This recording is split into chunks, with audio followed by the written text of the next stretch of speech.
Hi guys, it's Miss Sapika. Happy Monday. This is our story for Monday, April 20th.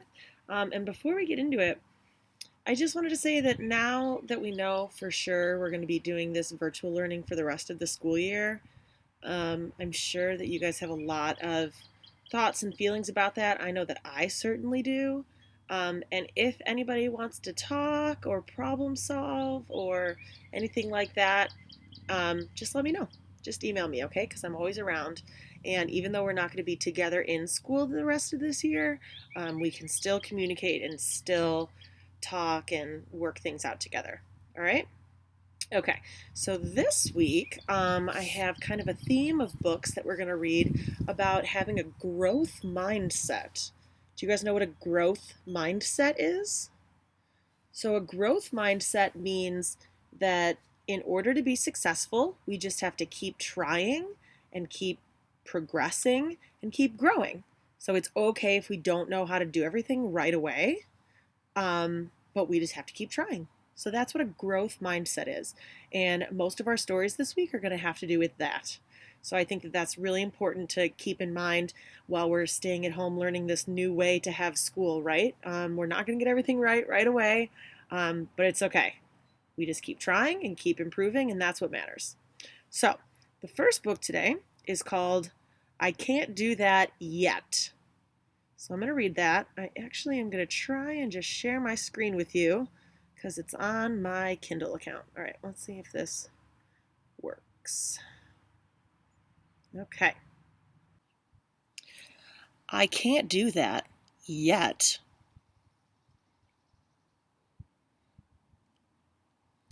It's bedtime, Enna. Enna loves all kinds of times: free time, playtime, cookie time, and even brushing teeth time. Bedtime is the time that Enna doesn't like, but everybody knows that before bedtime comes story time, and Enna loves story time. Enna's dad asked her to read the first page.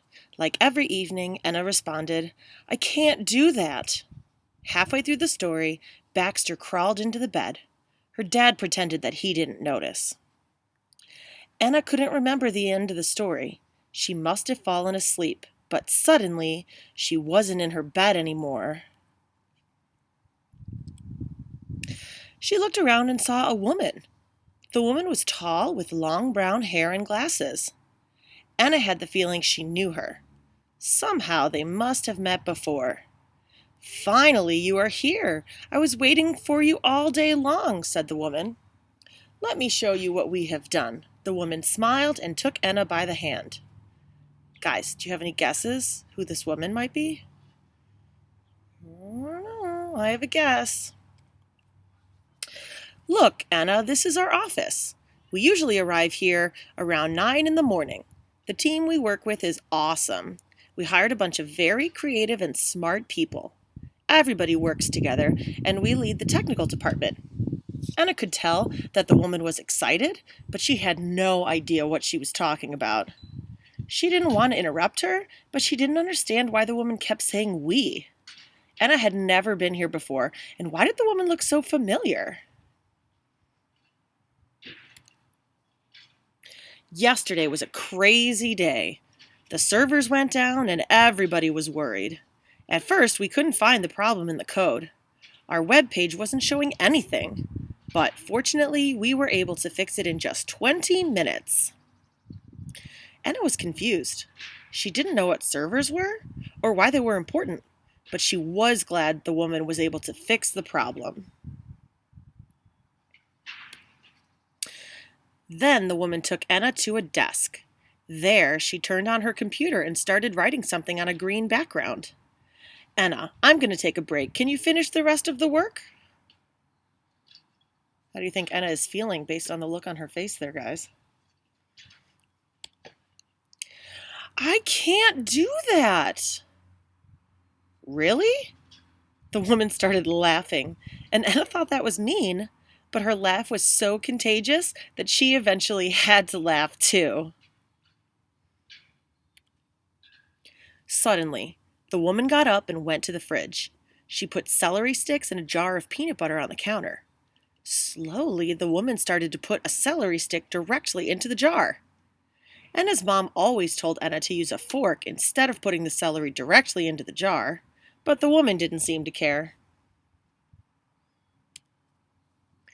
Enna still couldn't remember the woman's name, so she asked, "You are telling me all these things, but I don't even know your name."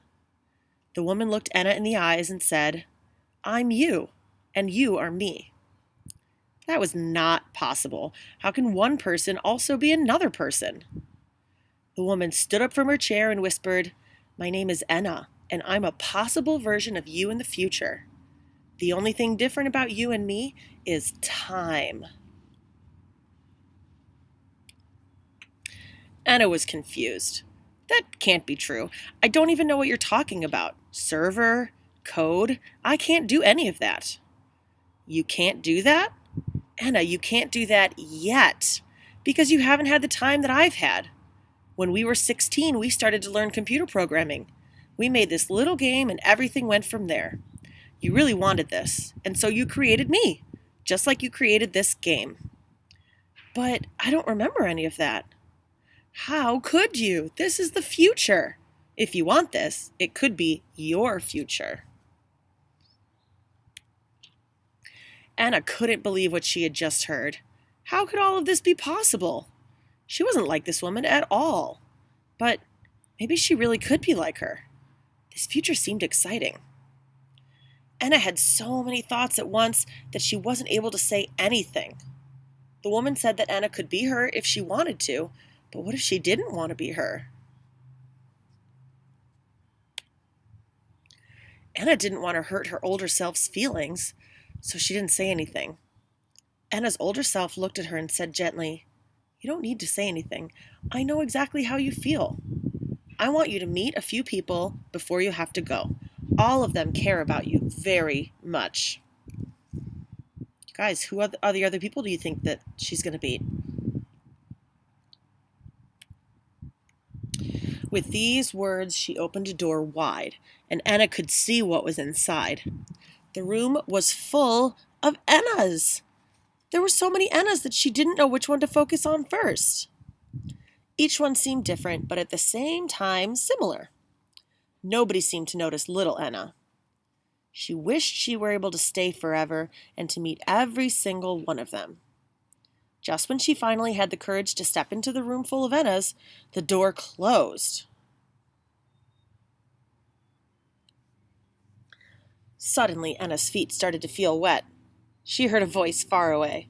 The voice told her that she had to go now. Then she heard her older self telling her one last thing. "We are always inside you, even when you don't see, feel, or know it." Enna felt Baxter licking her feet and quickly realized she was back in her bed. She got up right away and told her dad, "I want to try to read the first page tonight. With a little time, I'll get it right. I just can't do it yet. I can't do that yet." The end. And we're back. I think I figured it out. Good job for me. Okay, so that was I Can't Do That Yet. And the question that I want you guys to talk about with your families and friends, or just think about, is what is one thing that you can't do yet, but with some practice, maybe one day you'll be able to do it. So what's one thing you can't do yet, just like in our story, but with some practice, one day you'll be able to. Okay, guys, I hope you have a wonderful first day of our fourth quarter, and email me, say hi, check in, anything like that, and I will see you guys tomorrow. Okay, bye.